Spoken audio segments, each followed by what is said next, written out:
welcome to Gym and Kitchen. I'm your host, Shona. Gym and Kitchen's focus is on creating a healthy lifestyle, and I am passionate about educating and coaching real people with busy lives on all things health and wellness related, including the habits and beliefs that govern our food and fitness choices, and that's what this show is all about. You can find Gym and Kitchen on the web, Facebook, and Instagram at gymandkitchen.biz. Gym and Kitchen is produced bi-weekly and airs every second Thursday on YouTube. Thanks so much for watching. Now, let's get into this episode's topic.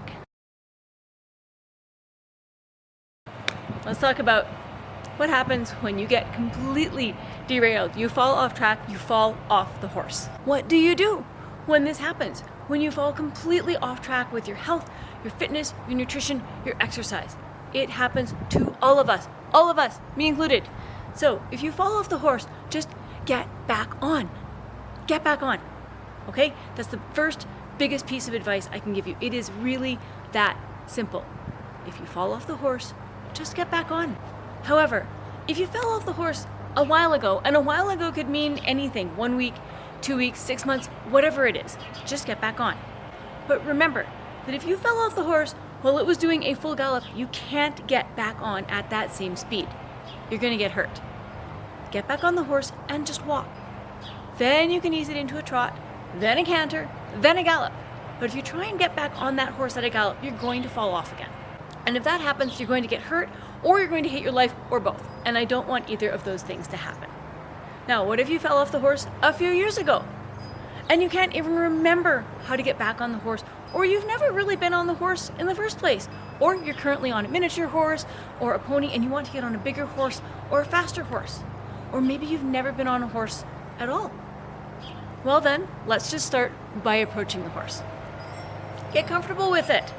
This is, of course, an analogy, but if you've actually ridden a horse, then you know exactly what I'm talking about. Horses are really, really amazing creatures, and they respond very well to humans, and they bond with them amazingly, but you really have to be mindful if you're going to get on one, especially if it's your first time riding, and especially if they don't know you. So you want to get to know them a little bit. Go up to them, introduce yourself, and just be really mindful and gentle with them. It's the same with exercise. I want you to approach it appropriately for where you're at. And watch your step so you don't step in something you don't want to step in. Also applies to exercise. So back to the horse analogy. Go up to the horse, get comfortable with it. Say hi, give it some pets, maybe some carrots. Oh yeah, that's what this horse is like. Seems friendly. Talk to the horse, pet it. It's probably going to make some snorting noises at you. If this is your first time or it's been a while, it's okay to ask someone for help. Hey, it's been a long time since I've done this. Can you remind me what to do? How should I get on without hurting myself and scaring the horse? Bringing this back to health and fitness, take this approach when it comes to your health and fitness as well. Don't try to change everything all at once. Because people often start off the new year this way. I know we're still a little ways away from the new year, but I also know that people are thinking, I'll change all this in the new year. This never works. If you try and change everything all at once, you are going to set yourself up for failure. If you have not been to the gym in weeks, months, or years, the chances of you being able to maintain 5 solid days a week in the gym for 60 minutes at a time is pretty slim. Instead, think about, okay, this is my start. I'm going to incorporate a 15-minute walk twice a week into my routine. Make sure you schedule that in your calendar so that you are prepared for it. That might be the start for you, and that's fine. You can progress it from there. Or if you think you can make a hard shift in your nutrition overnight and go from eating junk food and poor nutrition habits and then eat nothing but chicken and salad until the end of time, I have news for you. Your body's not used to that, and unless you have had that habit very firmly established beforehand, it is going to be so much harder for you to build it. Instead, start with adding one extra healthy thing in. For example, if you're not already, start with a protein shake in the morning with breakfast, or a handful of nuts instead of a handful of candy if you're starting to feel tired midday. Or have a salad, or even a half salad and half fries with lunch instead of the full order of fries. Small steps here is what is going to get you on track. Do things that are gradual, and it will be more successful in the long run. Because remember, you're getting back on the horse, but you're not going to go at a gallop, you're going to go at a walk. And you want to make sure that when you get on, the horse is standing still. So I want you to keep that in mind when you're approaching health, fitness, and nutrition. I want you to establish those habits so that if you fall off the horse, it's easier to get back on. Because for many people, part of the challenge of getting back on the horse is they don't have a habit of getting on the horse. If that's the case, then we need to rewind a little bit and look at some other approaches. I really like the book Atomic Habits by James Clear, and I think it is well worth a read. Not going to go into the dirty details of it, but it's absolutely worth a read. It has some very, very good suggestions in it. And one of those suggestions is that the easiest way to develop a new habit is to connect it with an existing habit. So if your morning routine starts out with you getting up, brushing your teeth, and then going into the kitchen to start making your coffee in the morning, that's a great habit to start from. While you're making your coffee, you can also prepare a protein shake, and that can be your new habit. You want to keep that going. Now, I'm sure most of you have heard that you need 21 days to make a new neurological pathway in your brain to establish that habit. Well, I'm going to tell you, you're going to have to do it for a lot longer for it to really, really stick. Aim for about 3 months, especially if you're not doing it every day. Now it's your turn.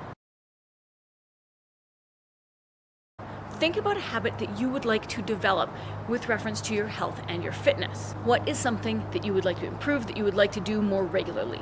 This is not something that you want to eliminate, but something that you want to start doing. Just one thing. Now, where would it fit best in your day? Would it fit best in the morning? At lunch? In the evening? What is something that you are already doing consistently at those times of the day, almost every day, that you could tag that habit onto? Think about that. Now, are you afraid you're not going to remember? Put a note in your phone, put a sticky note on the mirror, do whatever you need to do to remind yourself to do the new thing as well, because otherwise you'll get on with your routine and you will actually forget about it, and that's fine, so make sure you make a note. This way, you start to develop that pattern and make that connection between, for example, it's morning, so I make my coffee, and then I make my protein shake, or whatever the new habit is for you. So please, don't try to change everything all at once. Don't think that if you haven't been exercising regularly, that you are suddenly going to be able to do 60 minutes a day, 6 days a week, all of a sudden. It doesn't work that way. Start with something that won't overwhelm you and that won't hurt you. Don't try to do a complete 180 on your nutrition overnight.